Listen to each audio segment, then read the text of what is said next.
राम राम मंडळी, तुमचं नवीन ब्लॉगमध्ये स्वागत आहे. जसं की रोज ठरल्याप्रमाणे आपण आपलं काय हातरून आवरतच होतो. घेतलं पडदिसनं हातरून आवरून परत म्हटलं आता वर जावं, कारण की ओंकार शेट काय फोन उचलत नव्हतं.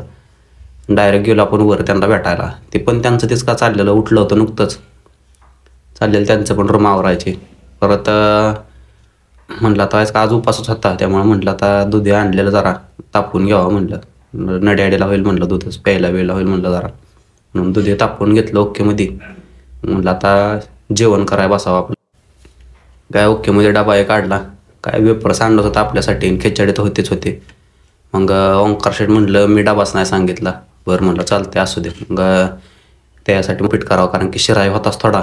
म्हटलं आता उपीट करावं त्यासाठी. शेट काय नुसतं बघत होतं मागणं, चाललंय काय नाही काय नाही. कांदा चिरून दिला गाड्यानं. मग ओकेमध्ये गाड्याला आता उपीट केलं. चाललेली प्रोसेस हळूहळू, जरा वेळ लागतो ना उपीट करायला, त्यामुळं ओकेमध्ये सगळं मटेरियल टाकून घेतलं. फायनली झालं आपलं उपीट. बघा कसं काय झालं आहे, ओके का नाही. मग सगळं आवरून घेतलं आणि बसलो जेवायला. मग कारण बुका तर तेवढ्याच लागल्या होत्या ना, त्यामुळं म्हणलं आता ताव मारावा. गाड्यानं कांदा फरसाणा उपीट घेतलेलं ना आम्ही, आपलं खिचडी आणि वेपर्स एवढं आमचं म्हणतं बागवा म्हणलं. तिथनं परत भूषण शेटभर गेलो जरा सिटीत फिरायला. सगळं बसून रूमवर पण लई बोर होतं, म्हणून म्हणलं जाऊन आता फिरून यावं. सनसेटचा व्ह्यू असला खतरनाक झालता की बसच.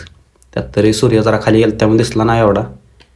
परत संध्याकाळी आलो रूमवर, म्हणलं तर जेवावं ताव मारावं. दूध सकाळी तापवलेलं होतं, काय मारला जेवणावं ताव. मग चला भेटू पुन्हा पुढच्या ब्लॉगमध्ये.